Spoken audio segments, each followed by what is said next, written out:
I love throwing on my small wheel because I think it makes pottery super accessible, so I'm going to show you how I throw this vase and then fire it in the microwave too.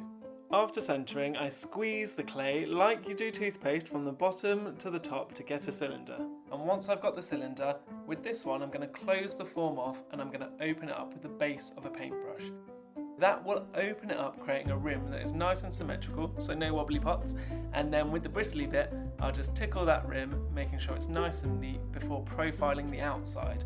Going top down, making sure that it's got a nice silhouette. I'll then belly it, so I'll open it up by putting some pressure in the belly of the pot, making it nice and round.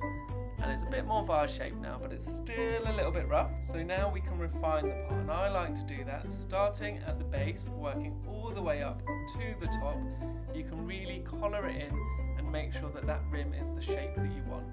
When you've got the top exactly how you want it, then you've got to do the base. And I don't trim my pot, so I'm going to push in at the bottom, lift that pot up, and essentially that is now a finished vase that I can just rub with a sponge at the end and then get into the microwave. Yep, that's right, in the microwave, and this is how I do it.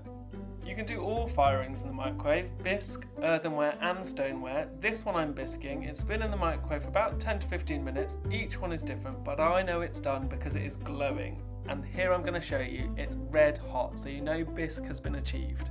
Then a lick of glaze, and this is a great point to show you how I dry a pot. So this is a wet glazed pot that I'm going to dry using the residual heat from the micro kiln. Nothing can go in the kiln wet, so this pot needs to be dry, and I'll pop it on the base plate. Then using the lid, I'll cover it over very slowly, allowing it to dry. I'll give it a little check, and then it will go back into the microwave, and every pot fires for a different length of time, but what you want to do is have it in there long enough for the glaze to mature and the pot to glow. So now I take it out, I know it's glowing hot, and it's going to ignite the combustibles. The flames will create the reduction, and you'll see this goes from green to copper, which is where the magic starts, because in this reduction the glazes are changing. And I'm going to quench this one once it's cooled down a bit so I can touch it with my hands, and you can see that I've got greens, I've got mirrors, I've got all the lustres across the surface of the pot. The added magic of this glaze is that every single one is unique. This one's green, but change the timings and the reductions, and this one has come out rainbow raku. Who knows how the next one will come out, but that's what I love about pottery.